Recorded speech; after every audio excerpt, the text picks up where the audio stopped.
नमस्कार, मनी गुरु की इस खास पेशकश में आप सभी का स्वागत है। मैं हूं स्वाति रायना। अच्छी से अच्छी पोर्टफोलियो प्लानिंग भी महंगाई से डिरेल हो सकती है। अगर निवेश करते समय महंगाई दर को ध्यान में नहीं रखा तो लक्ष्य तक पहुंचने पर भी पैसे कम पड़ सकते हैं। आज जानेंगे महंगाई को मात देने वाले निवेश की प्लानिंग कैसे आप करें। हमारे साथ दो खास एक्सपर्ट्स हैं, उनसे जरा उनका पहले परिचय करा देते हैं। हमारे साथ है Firoz Aziz, deputy CEO Anand Rathi wealth, और Vikas Puri, head complete zone, माफ कीजिए west zone, complete circle consultants. Firoz और विकास, आप दोनों का बहुत स्वागत है मनी गुरु के आज के इस खास कार्यक्रम में। जैसा मैंने शुरुआत में बोला कि आपने बेहतरीन से बेहतरीन पोर्टफोलियो प्लानिंग कर ली, लेकिन जैसे जैसे आपने निवेश की जर्नी में आगे बढ़े तो ये मालूम चला कि हमने तो महंगाई के हिसाब से पोर्टफोलियो प्लानिंग की ही नहीं थी, और ये एक बहुत ही जरूरी एस्पेक्ट निवेश का मिस कर दिया। और ऐसे आमतौर पर लोगों के साथ होता है। पर महंगाई की जब हम चर्चा करते हैं फिरोज, तो महंगाई को हम कैसे समझें, क्योंकि महंगाई काफी मल्टीपल लेवल्स पर हमें परेशान करती है। स्वाति जी, देखिए, महंगाई इतनी इंपॉर्टेंट है। फाइनेंशियल प्लानिंग का पहला कदम है कि महंगाई को फैक्टर इन किया जाए। अगर हम सोचें, इंट्रोस्पेक्ट करें, तो पैसे को जब स्टोर किया जाता है वो आपकी फ्यूचर कंजम्पशन के लिए स्टोर किया जाता है। जब अगर कुछ पैसे स्टोर कर रहे हैं, अगर समझिए कि मैं एक उदाहरण दूं, ये शर्ट मुझे खरीदना हो 2 साल बाद, मैं आज ही खरीद के अलमेरा में रखूं या पैसे 5,000 या 10,000 रुपए शर्ट के 5,000 रुपए में रख देता हूं। अब सोचिए कि 2 साल बाद ये पैसे बढ़ के 5,000 से 7,000 हो गए। तो मैं तो बड़ा खुश हूं कि भाई 5,000 लगाए थे, 7,000 हो गए। अब अगर मैं इस 7,000 रुपए लेके जाऊं 2 साल बाद दुकानदार के पास और बोलूं कि मुझे शर्ट दे दो, अगर वो शर्ट अब 8,000 का हो गया हो तो मुझे तो शर्ट नहीं मिल पाया। तो इसीलिए पैसे की बढ़त शर्ट की प्राइस की बढ़त से ज्यादा होनी चाहिए, वरना आपकी ऑप्टिकली तो यूर इंक्रीजिंग वैल्यू, बट आपकी जो परचेजिंग पावर है वो पैसे की जो स्टोर कर रखे हैं वो कम हो रही है। तो इसीलिए महंगाई को मात देना सबसे महत्वपूर्ण चीज है लॉन्ग टर्म इन्वेस्टिंग के लिए। वरना तो आज ही खर्च कर दें बेहतर है। मैं शर्ट खरीद के अलमेरा में रख लूं वो बेहतर है, क्योंकि शर्ट मिल तो गई। सो दैट्स व्हाई महंगाई इज वेरी इंपॉर्टेंट। अब महंगाई में दो इंपॉर्टेंट चीजें हैं कि जो गवर्नमेंट आरबीआई पब्लिश करती है, वो महंगाई जो है ना, मोस्ट ऑफ इन्वेस्टर्स के लिए रेलेवेंट नहीं होती, क्योंकि जो एचएनआई की इन्फ्लेशन है या कोई भी मध्यम वर्ग के लोग हैं, वो जो पैसा खर्च करते हैं वो सीपीआई के मुताबिक नहीं करते। सीपीआई मानता है कि भाई 60% पैसा आपका किराने की दुकान पे और पेट्रोल और डीजल पे खर्च होने वाला है, ट्रांसपोर्ट पे। ज्यादातर मेट्रो में रहने वाले कोई भी अपनी आधी से ज्यादा सैलरी खर्च उस पे नहीं करते। सो आपकी खुद की महंगाई, जैसे मेडिकल इन्फ्लेशन 10-11% है इंडिया में, एजुकेशन इन्फ्लेशन 9.5% की है। तो जहां आपका गोल है उसकी महंगाई को भी परखना एक बहुत इंपॉर्टेंट टूल हो जाता है लॉन्ग टर्म इन्वेस्टिंग के लिए। उसके बगैर आप अपने पैसे इकट्ठे नहीं कर पाएंगे, Swati ji. So it's an important topic and you have to be very चौकन्ना जब महंगाई की बात आती है। बिल्कुल, और इसका तो असर हमें अपनी रोजमर्रा की जिंदगी में भी नजर आता है। हम अपने महीने का बजट बनाते हैं। पिछले महीने हमने देखा जो ग्रोसरी का सामान हमारा मानिए 15,000 रुपए में आता था, वो कुछ महीनों के बाद हमने समझा कि अब ये सेम सामान आपका 18-20 हजार रुपए में आ रहा है। मतलब वही सामान की कीमत बढ़ गई, पैसे आपके उतने ही, लेकिन आप ज्यादा पैसे खर्च करें उस सामान के लाने के लिए। और जैसा फिरोज ने भी बताया, पढ़ाई का खर्च, एजुकेशन इन्फ्लेशन, इलाज का खर्च, मेडिकल इन्फ्लेशन, ये कुछ ऐसी महंगाई है जो हमारे इर्द गिर्द कुंडली मार के बैठी है, जिसके लिए हमें बहुत ज्यादा प्लानिंग करने की जरूरत है। अब इसमें एक कॉन्सेप्ट आता है रियल रिटर्न का। विकास, हम यूजुअली जो शुरुआत से हम शो की बात कर रहे हैं, हम एक आमतौर पर मोटा मोटी रिटर्न निकाल लेते हैं कि मुझे अपने निवेश से 11% 12% रिटर्न चाहिए, ऐसा रिटर्न मिले जो कि आने वाले टाइम में मुझे मुनाफा बना कर दे, जमा कर दे एक अच्छा वेल्थ। लेकिन शायद हम इसमें ये ऐड करना भूल जाते हैं कि क्या हमने इनफैक्ट महंगाई को फैक्टर इन किया भी कि नहीं फैक्टर इन किया। तो यहाँ पर रियल रिटर्न का कॉन्सेप्ट क्या है? धन्यवाद स्वाति। तो एक आपके शो के माध्यम से थोड़ा सा दर्शकों को और क्लैरिटी देना चाहूंगा कि इन्फ्लेशन एक हमारे बॉडी में जैसे ब्लड प्रेशर है, वो अगर बहुत अधिक हो जाए तो भी खराब है और बहुत कम हो जाए तो भी खराब है। तो हमारी इकोनॉमी के लिए वैसा ही है कि जो इन्फ्लेशन है वो अगर नॉर्मल है, जैसे मान लीजिए 4 से 5% की दर है, जो हम इंडियन कॉन्टेक्स्ट में मानते हैं कि ये नॉर्मल इन्फ्लेशन है वैसी रहेगी तो ठीक है, लेकिन अगर इन्फ्लेशन हाई हो जाए तो फिर वो हमारे लिए बहुत नुकसानदेह होती है, बिकॉज जैसा फिरोज जी ने बोला कि जो हम सामान आज की डेट में खरीद रहे हैं, अगर इन्फ्लेशन हाई है तो हमें नेक्स्ट ईयर या अगले 1-2 साल के बाद में वो सामान खरीदने के लिए हमें अधिक पैसे चाहिए।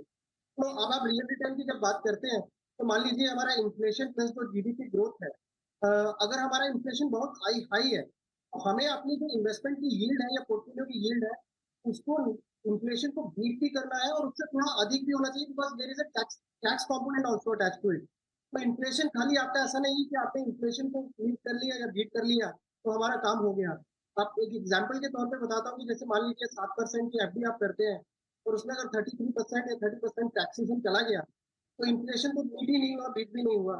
लेकिन यदि हम कोई इन्वेस्टमेंट करते हैं या मान लीजिए आज की डेट में ब्याज दरें थोड़ी ऊपर है, अगर 8-8.5% भी मिल गया और उसमें भी अगर आपका इन्फ्लेशन मीट करके या बीट करके फिर उसके बाद टैक्स लाइबिलिटी आपकी आपको लिए उतना छोड़ती नहीं है।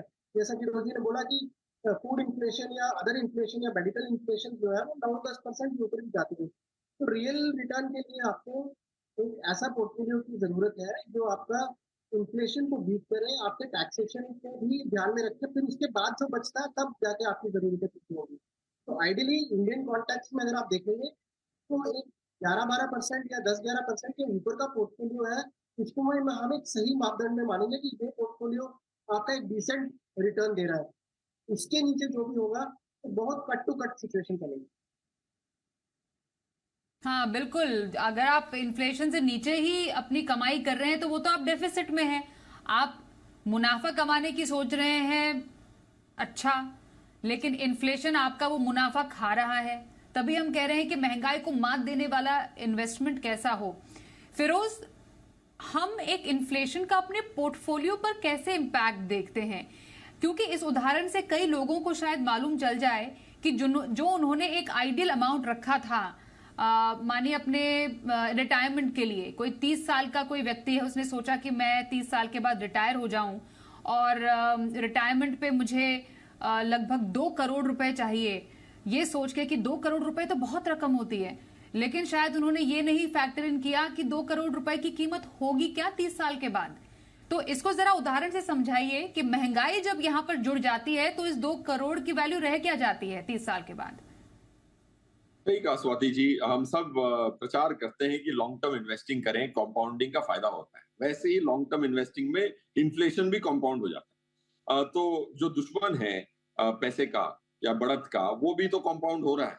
तो इसीलिए आपको ऐसा पोर्टफोलियो डिजाइन करना है जो मात दे पाए। नाउ आपकी जो प्रश्न है कि क्या आंकड़े निकलते हैं, 2 करोड़ रुपए में अगर इन्फ्लेशन की फैक्टरिंग ना करें और 12% की ग्रोथ देखें, तो पैसे बढ़ के आपको 6,000 रुपए की जरूरत पड़ेगी पर मंथ 2 करोड़ हासिल करने में, अगर महंगाई को फैक्टर इन ना करें। अगर महंगाई को फैक्टर इन करें, ऐसी भी बड़ी बड़ी इन्फ्लेशन की बात नहीं कर रहा हूं, जैसे एजुकेशन इन्फ्लेशन तो ज्यादा है, बेसिक इन्फ्लेशन जो इंडिया की लास्ट 10 ईयर की एवरेज इन्फ्लेशन रही है 6.4 6.5 रही है, तो 6% भी अगर मैं मानूं तो आपको वो 2 करोड़ रुपए के जगह 11.5 करोड़ रुपए चाहिए होंगे, जो उतने पैसे की जरूरत पड़ेगी जो आप आज 2 करोड़ से जो भी खरीद पा रहे हैं, वो सेम चीजें खरीदने के लिए उतनी मात्रा में ही, जैसे आपको ग्रोसरी का एग्जांपल दे रही थी, 11.5 करोड़ रुपए लगने वाले। अब 11.5 करोड़ इकट्ठा करना और 2 करोड़ इकट्ठा करने के लिए एसआईपी की मात्रा बहुत ज्यादा डिफरेंट होगी। 6,000 से काम चल जाएगा अगर महंगाई को हम भूल ही जाए और महंगाई जीरो हो जाए, जैसे जापान में थी अर्जों तक। अब इंडिया तो ऐसा है नहीं, हाई इन्फ्लेशनरी इकोनॉमी है, तो 33,000 एसआईपी की जरूरत पड़ेगी आपको वही 11.5 इकट्ठा करने के लिए। तो 11.5 के अमाउंट पे तो बड़ा इंसान खुश होता है कि भाई 11.5 करोड़ में तो आराम से रिटायर हो जाऊंगा, बट वो 11.5 करोड़ की कीमत सिर्फ आज के 2 करोड़ जितनी होगी। इसमें बहुत इंपॉर्टेंट फैक्टर आपने बताया कि इन्फ्लेशन को जब आपने जोड़ा 2 करोड़ की रकम में, तो वो 2 करोड़ की रकम एक्चुअली लगभग 11.5 करोड़ के बराबर है आज से 30 साल के बाद। जो आप सोच रहे हैं, अगर हम 6% इन्फ्लेशन के हिसाब से भी जाने तो उस हिसाब से कितना डिफरेंस है। आपने सोचा होगा कि 2 करोड़ रकम बनाने के लिए तो मुझे मात्र 6,000 रुपए की एसआईपी लगेगी, लेकिन वास्तविकता में वो 11.5 करोड़ रुपए कमाने के लिए आपको 33,000 रुपए की एसआईपी आज की तारीख में लगेगी। इसको ध्यान में रखने की जरूरत है। पर यही गोल जब हम लॉन्ग टर्म में विकास एजुकेशन की तरफ लगाते हैं, बच्चे की पढ़ाई का लक्ष्य है तो यहाँ पर तो एजुकेशन इन्फ्लेशन भी जुड़ जाता है जो लगभग लगभग 10% हर साल से बढ़ता है। तो क्या हमें इस हिसाब से प्लानिंग करनी चाहिए? एक तो 6% का इन्फ्लेशन है ही, फिर उसमें एजुकेशन इन्फ्लेशन है ही, तो मतलब इसमें तो मार्जिन और भी ज्यादा होना चाहिए। क्या इसी तरीके से प्लानिंग हो? जी हमेशा, और इसीलिए साथ ही हम सभी अपने जो इन्वेस्टर्स हैं उनको ये बोलते हैं कि स्पेशली एजुकेशन की जब बात करते हैं तो इन्फ्लेशन इतना हाई होता है उसका, सो इवेंचुअली अगर आप पूरा पैसा खर्च अपना, और एक मैं एक मिडिल मिडिल इनकम की बात कर रहा हूँ, एचएनआईस की बात नहीं कर रहा, कि एक आम आदमी को अगर एजुकेशन को ही फंड करने के लिए पूरा पैसा लगा दिया तो रिटायरमेंट के लिए उनके लिए कुछ नहीं बचेगा। इसलिए हम ये सजेस्ट करते हैं कि आप हायर एजुकेशन में जब बच्चे जा रहे हो, स्पेशली हायर एजुकेशन की बात कर रहा हूँ, तो उसमें आप फिर एजुकेशन लोन लीजिए, और जो आपने ओवर द पीरियड अपना एसआईपी के थ्रू या अदर सेविंग्स की हुई है, जो इनिशियल पेमेंट है आप उससे करिए, सो दैट कि जब बच्चा एक बार पढ़ के आ जाए और अगर उसके ऊपर और कोई लाइबिलिटी नहीं है, जैसे घर का ईएमआई या कुछ और लाइबिलिटी नहीं होगा, तो आस्क योर किड्स, बच्चों को बोलिए कि अब आप जॉब करना शुरू कर दिया है तो अपना ईएमआई आप थोड़ा थोड़ा सर्विस करिए, सपोर्ट जरूर कीजिए। So education point of view से जब आपने पूछा तो मैं ये बोलूंगा कि आप पूरा का पूरा जो अपना इन्वेस्टमेंट और सेविंग है, हाँ यदि आपके इनफ्लोज बहुत अच्छे हैं और आपको लगता है कि आप लोन नहीं, आपको जरूरत पड़ेगी लेने की, तो डेफिनेटली नहीं लेना चाहिए। But it is a necessity. अगर आप एक जनरल ट्रेंड देखेंगे मासिस का, तो बहुत सारा पैसा जो है एजुकेशन में चला जाता है और फिर रिटायरमेंट पे कुछ नहीं बचता। तो इसीलिए रिटायरमेंट के लिए आप तैयारी ज्यादा अच्छे से करिए, एजुकेशन की भी करिए, लेकिन यदि आपको लगता है कि एजुकेशन को फंड करने के लिए आपका रिटायरमेंट का किटी निकाल के दे रहे हैं, तो वो एक सही कदम नहीं होगा। उस समय आपको एजुकेशन लोन लेने की जरूरत पड़ सकती है और वो लेना चाहिए। क्योंकि रिटायरमेंट प्लानिंग के लिए कोई लोन नहीं है, एजुकेशन के लिए लोन उपलब्ध है। जरूरत पड़ने पर आप उसका फायदा ले सकते हैं, उसके बेनिफिट्स भी बहुत सारे हैं। तो ये आपको अपनी प्रायोरिटी के हिसाब से सेट करना है कि आपका जो मेन फोकस कहाँ पर है। लेकिन महंगाई को फैक्टर इन करना बहुत इंपॉर्टेंट है आजकल के टाइम में, जिसकी अहमियत हम समझा रहे हैं आज के इस कार्यक्रम में। फिरोज, अब सवाल यही होता है कि वो स्ट्रैटेजीज क्या हो जिससे कि महंगाई को मात दी जाए। हम हमेशा कहते हैं कि अपने लक्ष्य आधारित निवेश कीजिए, हमेशा गोल पर आपकी नजर रहनी चाहिए। तो गोल बेस्ड स्ट्रैटेजी किस तरीके से बनाई जाए जिससे कि महंगाई को मात देने में आसानी हो? स्वाति जी, देखिए 4 एसेट्स हैं जिसने which have stood the test of time.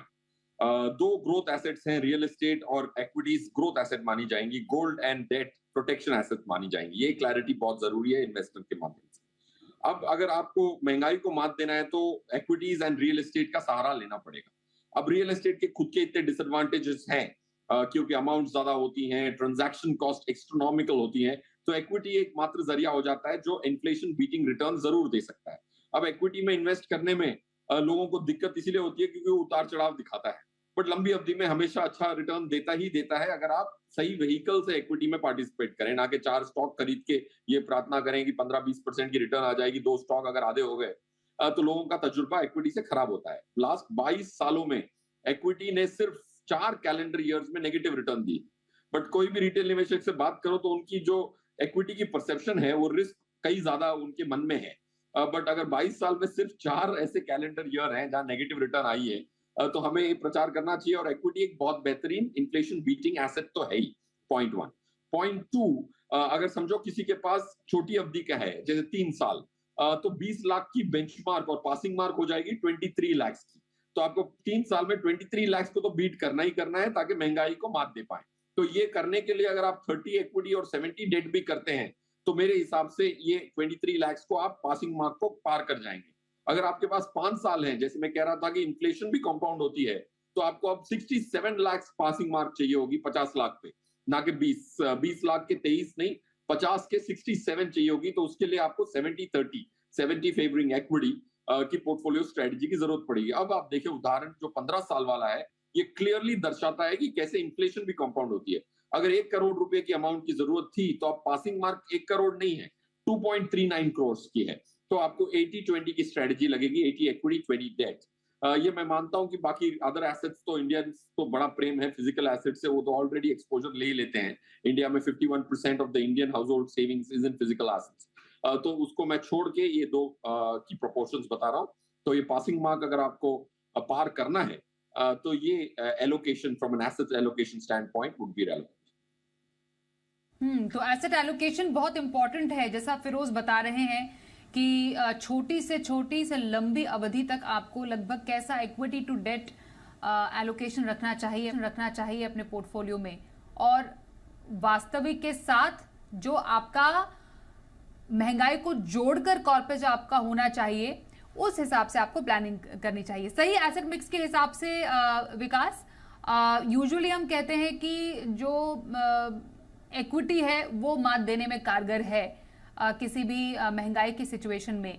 Date थोड़ी कुशनिंग करने के लिए जरूरी है और पोर्टफोलियो में गोल्ड भी जरूरी है। तो इन तीनों ही एसेट क्लास का अगर मिक्स समझे, अगर किसी को एक इन्फ्लेशन प्रूफ पोर्टफोलियो बनाना हो, तो आपकी नजर में वो एसेट मिक्स क्या रहेगा?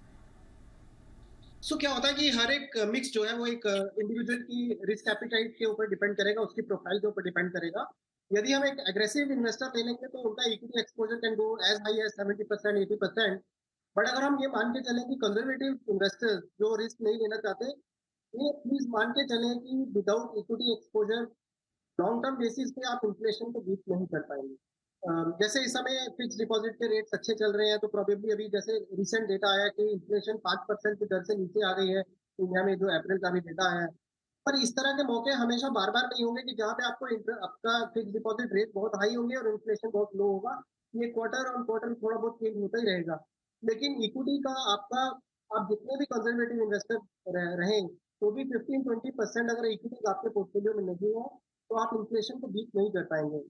बहुत सारे इन्वेस्टर्स, स्वाति जी, क्या करते हैं कि अपने जो घर पे रह रहे हैं उसको एसेट मान के चलते हैं। एक्चुअली वो एसेट नहीं है, बिकॉज एसेट इन सेंस कि वो इन्वेस्टमेंट के पॉइंट ऑफ व्यू से नहीं है, वो रिटर्न नहीं दे रहा, बिकॉज आप वो घर यूज कर रहे हैं तो उसकी आपको कोई रिटर्न नहीं आ रही। तो आप अपनी कैलकुलेशन में उसको तो मत लीजिए। तो ज्वेलरी है, बनी हुई ज्वेलरी जो घर के अंदर रखी है, वो आपकी इन्फ्लेशन को बीट नहीं करेगी, बिकॉज वो आपको किसी भी तरह का रेगुलर इनकम नहीं दे रहा है। और यदि वो बेचने जाएंगे तो उसमें मेकिंग और ये सब डालेंगे तो आपका रिटर्न भी कोई बहुत अच्छा नहीं आएगा। तो कमोडिटीज में अगर गोल्ड लेते हैं लोग या सिल्वर लेते हैं तो बार की फॉर्म में या कॉइन की फॉर्म में लेंगे तो वो मैं इन्वेस्टमेंट उसको बोलूंगा। रियल एस्टेट अगर लेते हैं तो जहाँ रह रहे हैं वो नहीं, जो दूसरा प्रॉपर्टी है, चाहे वो कमर्शियल है या रेसिडेंशियल है, उसको मैं मानता हूँ कि वो इन्वेस्टमेंट पर्पज से है। बट यदि उससे आपको रेंट आ रहा है और रेंट की 2.5-3% है तो भी इन्फ्लेशन बीट नहीं हो रही है। तो ये एक बहुत इंपॉर्टेंट फैक्टर है टू कैलकुलेट कि आपका यील्ड कितना आ रहा है। इसके बेसिस पे ही आपका पोर्टफोलियो जो है आपके इन्फ्लेशन को बीट कर पाएगा। और वेयर मिनिमम में मैं बोल रहा हूँ कि 15-20% अगर इक्विटीज आपके पोर्टफोलियो में नहीं होंगी तो लॉन्ग टर्म बेसिस पे इन्फ्लेशन को बीट नहीं कर पाएंगे। तो महंगाई को मात देने वाला निवेश कैसा हो, महंगाई में भी कैसे कमा सकते हैं मुनाफा और कैसे करें वेल्थ में इजाफा, इसी पर कर रहे हैं चर्चा फिरोज अजीज और विकास पुरी से। फिरोज, पोर्टफोलियो डाइवर्सिफिकेशन में सबसे इंपॉर्टेंट, क्योंकि बहुत ही अलग अलग लेवल्स का डाइवर्सिफिकेशन होना इंपॉर्टेंट है और इसमें मार्केट कैप डाइवर्सिफिकेशन भी बहुत इंपॉर्टेंट है। तो with in schemes, with in market caps, आपकी नजर में वो डाइवर्सिफिकेशन कैसा हो so that best of all categories भी मिले और इन्फ्लेशन बीटिंग रिटर्न का भी फायदा हो? स्वाति जी, देखिए 2018 के बाद सेबी ने हम सब इन्वेस्टर्स की, as an investor, advisor, distributor, सबकी लाइफ थोड़ी सिंपल की और एक स्टैंडर्डाइज डेफिनेशन लाए लार्ज कैप की क्या मायने होती है। वरना हर एसेट मैनेजमेंट कंपनी, हर म्यूचुअल फंड कंपनी की लार्ज कैप की डेफिनेशन अलग अलग थी। तो अब जो कंट्री की जो टॉप 100 कंपनीज हैं market cap, free float market cap के हिसाब से, उनको लार्ज कैप करार दिया गया। जो अगली 150 कंपनियां उनको मिड कैप करार दिया गया। उसके बाद जो भी बचती हैं उन सबको स्मॉल कैप का नाम दिया गया। आज 3000 करोड़ से ऊपर और आपके पास ऑलमोस्ट 400 कंपनियां हैं। 5 साल पहले सिर्फ 200 कंपनियां थी। तो इंडियन मार्केट्स की, कैपिटल मार्केट्स की डेप्थ ऑफ अच्छी रीजनेबल साइज कंपनीज की भी काफी बड़ी है। तो स्मॉल कैप का नाम 5 साल पहले भी स्मॉल कैप था, आज भी स्मॉल कैप है। बट 5 साल पहले स्मॉल कैप की सबसे बड़ी कंपनी 8000 करोड़ की थी, मार्केट कैप की आज 16000 करोड़ की है, बट नाम वही का वही है। सो ये मैं क्यों कह रहा हूँ, क्योंकि आपको बराबर से एलोकेशन करना है। लार्ज कैप में 50-55%, मिड कैप में मेरे हिसाब से अगले 1-2 साल के लिए 150 कंपनियां जो हैं उसमें एलोकेशन थोड़ा कम रखना चाहिए, 15-20% रखना चाहिए। स्मॉल कैप में अप टू 25% रख सकते हैं। पास्ट परफॉर्मेंस स्मॉल कैप का खराब रहा है, इसलिए फ्यूचर मेरे को ज्यादा ब्राइट लगता है। That's the market cap allocation. Second, काफी सारे रिटेल निवेशक जब हमें भी क्वेरीज भेजते हैं तो काफी सारे फंड्स खरीदते हैं, काफी सारी कैटेगरीज खरीदते हैं जो इररेलेवेंट है। हाइब्रिड मेरे हिसाब से इररेलेवेंट है, सेक्टर फंड्स इररेलेवेंट है, थीमेटिक स्कीम्स इररेलेवेंट है। 8 important mathematically derived eight categories are large and mid cap, flexi cap, focused, multi cap, small cap और कॉन्ट्रा। इस कैटेगरीज के फंड्स पे तवज्जो ज्यादा देनी है। ये 8 कैटेगरी में भी अगर इंसान रहे तो उनकी रिस्क सीमित रहेगी और मैनेजमेंट की जरूरत काफी हाफ हो जाएगी अगर वो सेक्टर फंड्स नहीं खरीदते तो।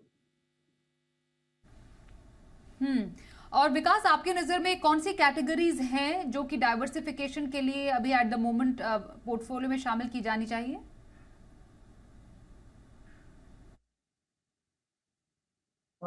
जैसे अगर आप देखेंगे कि लार्ज कैप कैटेगरी, तो अगेन मैं थोड़ा सा डेटा पॉइंट्स अगर बताऊं तो लार्ज कैप फंड्स जो है, अगर आप उनको 10-15 इयर्स का अगर एक होराइजन देखेंगे तो एवरेज रिटर्न 12 से 13-14% का ये जो बैंड है, इसमें आपको मेजरली लार्ज कैप फंड का रिटर्न दिखेगा। एक लॉन्ग टर्म उसमें देखेंगे। मिड कैप फंड्स थोड़ा सा रिलेटिवली हायर रिस्क होता है, but return point of view से वो 15-18% की बैंड है जो आपको दिखेगी कि ये रिटर्न इनका बनता है। फिर उसके बाद में बात है कि बहुत सारे जो कंजर्वेटिव इन्वेस्टर्स होते हैं जो ये चाहते नहीं है कि हम प्योर इक्विटी एक्सपोजर लें, तो उनके पास एक कैटेगरी होती है जिसको कॉल्ड इक्विटी सेविंग्स फंड होते हैं या फिर प्योर डेट फंड होते हैं, जिसका कॉम्बिनेशन भी उनके लिए। और ये मैं उनके लिए बोल रहा हूँ कि वो जो जो लोग, कई बार क्या होता है कि एक्स्ट्रा 1%, 1.5% की वजह से एक बहुत रिस्की एसेट में इन्वेस्टमेंट कर देते हैं और फिर वो उनके बाद उनका पूरा का पूरा जो कैपिटल है वो ही रिटर्न नहीं आता। तो म्यूचुअल फंड आपको हर तरह की कैटेगरी के फंड देता है। इसमें लार्ज कैप हो गया, इक्विटी साइड में मिड कैप हो गया, स्मॉल कैप हो गया। इसके अलावा जैसे दूसरे जो कैटेगरीज हो गई प्योर डेट फंड, तो कॉम्बिनेशन में खेला जा सकता है। जैसे फॉर एग्जांपल अगर कोई बहुत कंजर्वेटिव इन्वेस्टर रहेंगे तो वो 70-80% अगर डेट फंड लेते हैं तो एक लार्ज कैप या फ्लेक्सी कैप फंड ले लें। उसका रिस्क जो बीटा या रिस्क फैक्टर है वो थोड़ा सा कम रहेगा, बट एटलीस्ट वो आपको एक 8-9% की अगर यील्ड बना के दे सकते हैं या 9-10% की यील्ड दे सकते हैं, तो वो बहुत आइडियल सिचुएशन रहेगी। तो this is something again very subjective to individual कि उसका कैश फ्लोज कैसे है, उसका प्रोफाइल कैसा है, उनकी उनकी फैमिली परिस्थिति कैसी है। कई बार एक बहुत ही सीनियर सिटीजन होंगे लेकिन बहुत फिल्दी रिच होते हैं, पैसे की कोई कमी नहीं है उनके पास, तो उनको कोई जरूरत नहीं है कंजर्वेटिव पोर्टफोलियो बनाने की। और वहीं पे अगर कोई बहुत यंग है और अकेला ब्रेड विनर है अपनी फैमिली का और कोई उसमें काम नहीं कर रहे हैं, कैश फ्लो सिर्फ एक आदमी के ऊपर डिपेंडेंट है, फिर चाहे वो जितना भी यंग हो, उनको पोर्टफोलियो अपना थोड़ा कंजर्वेटिव रखना पड़ेगा। तो इट इज वेरी सब्जेक्टिव कि आपकी नीड क्या है, उसके बेसिस पे आप अपने पोर्टफोलियो पे बनाएंगे। ओके फिरोज, हमने इक्विटी की बात की, डेट की हमने चर्चा की है, स्कीम्स की भी बात की है।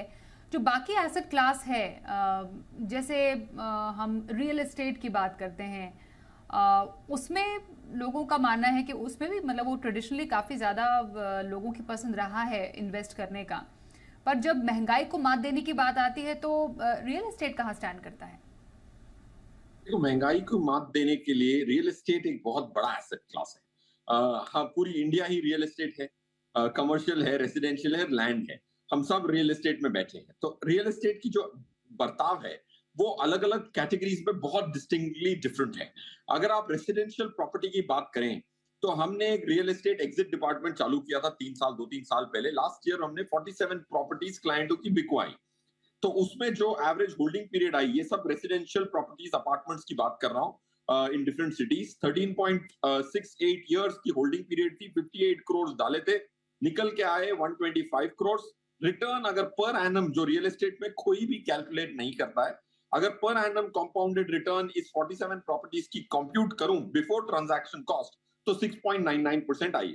और अगर ये निफ्टी में उसी दिन, रजिस्ट्री के दिन, अगर निफ्टी में इन्वेस्ट होते, खाली ऐसी आउट ऑफ क्यूरियोसिटी चेक करें तो ये जो 125 करोड़ की प्रॉपर्टी एग्जिट हुई वो 206 करोड़ होती, और निफ्टी की रिटर्न उसी दिन से 11.86 है इस 47 प्रॉपर्टी से। So the point I am trying to get to, Swati, is real estate एक वेरी डाइवर्स एसेट क्लास है। लैंड में लोगों के पैसे बने हैं, अपार्टमेंटों में लोगों के पैसे नहीं बने, अनलेस वो बुकिंग के पहले, ओसी के पहले, ऑक्यूपेशन सर्टिफिकेट के पहले बिल्डर को पैसा देके प्रॉपर्टी खरीदें, जिसमें बिल्डर की भी रिस्क आ जाती है, तो वो रियल एस्टेट रिस्क नहीं कहलाएगी।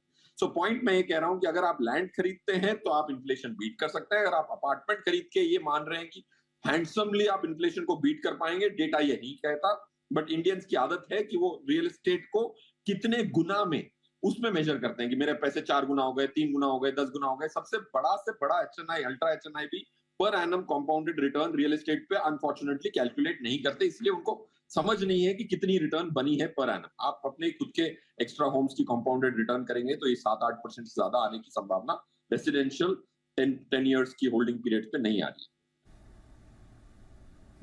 तो महंगाई को मात देने वाले कुछ विकल्प हमने समझे, कैसे आप एक इन्फ्लेशन प्रूफ पोर्टफोलियो बना सकते हैं। इस पर चर्चा करने के लिए फिरोज और विकास, आप दोनों का बहुत धन्यवाद करेंगे हमारे साथ इस कार्यक्रम में शामिल होने के लिए।